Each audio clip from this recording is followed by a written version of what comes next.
Hello everybody, my name is Bill the Mighty Dolphin, and it's a new year, and we can leave behind the burning trash pile that was 2020. But we can also learn from it. Not sure what we learned from it, but we learned something. Now to change the subject, have you ever suspected your neighbor is hiding some big secret? That Well, they made a game about that. Released on December 8th, 2017, Hello Neighbor is an indie horror game created by tinyBuild, where you have to outsmart an advanced AI that learns your every move to set traps every time you mess up, making it harder. Despite releasing in December of 2017, the game had quite a following well before that, with big gaming YouTubers like Markiplier and Jacksepticeye playing early builds of the game, putting it in the spotlight. Then it managed to lose the spotlight before it even came out. Yandere Devils. The game garnered great reviews, leading to a trilogy of prequel novels, which is also getting a trilogy of prequel novels, and a prequel game, 2 spin-off online multiplayer games, and a sequel currently in development. Remember when games were just games and you didn't need all this extra stuff to understand what was going on? Those were the days. At least it's not as bad as FNAF. And who says I'm not well versed in my literature? But let's take a look at the game that started it all. So the game starts out with your character, who's named Nick. You'd know that if you read the books. Casuals. He hears a scream coming from his neighbor's house. He goes to investigate and gets bum-rushed by the neighbor. I'm coming for that ass, boy. It's then up to you to solve the mystery by doing the only logical thing. Breaking into his house. I mean, I look for any excuse to commit breaking and entering.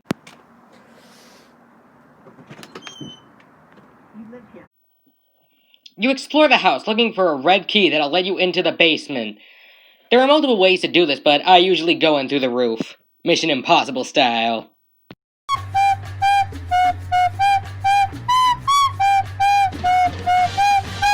You get in the basement, and you end up getting chased by the neighbor to the only actually scary part of the soundtrack in this game. Now, that's a weird thing about this game. Despite being a horror game, the soundtrack is surprisingly chill. A lot of twingy guitar stuff. Like when the neighbor finds you in the regular game, there's no pulse-pounding theme of intensity, it's just some bass solo, making it kind of more comedic being caught, rather than scary. But hey, I don't mind. The green gramophone is pure bliss.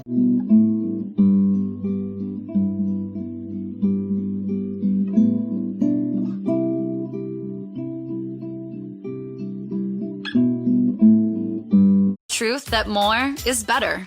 Having more snacks is always better. The neighbor kidnaps us, but we escape with the help of Flat Stanley over here.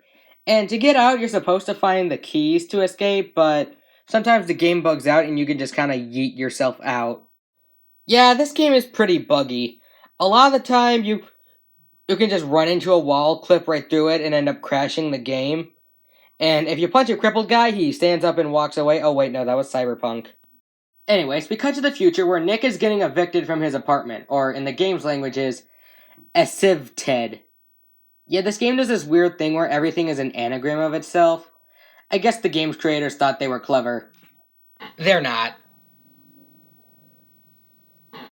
We move back home and see that the neighbor's house has been burnt down. But while we're investigating the wreckage, we're being watched by...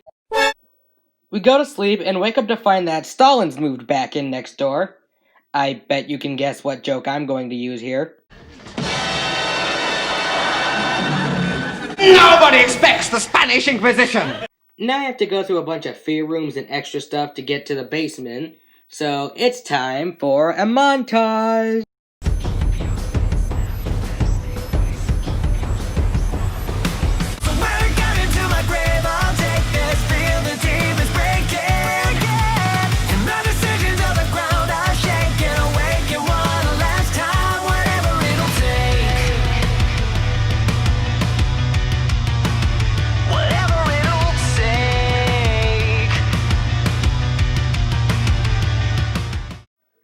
Once you get in the basement, and you have to fight a giant neighbor, and after that we have to protect our younger selves from...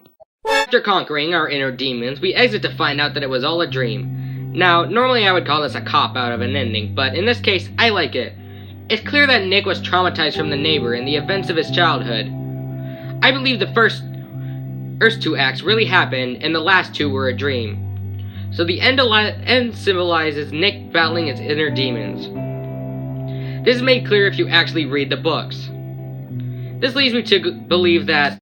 Okay, joke's over, it's this guy.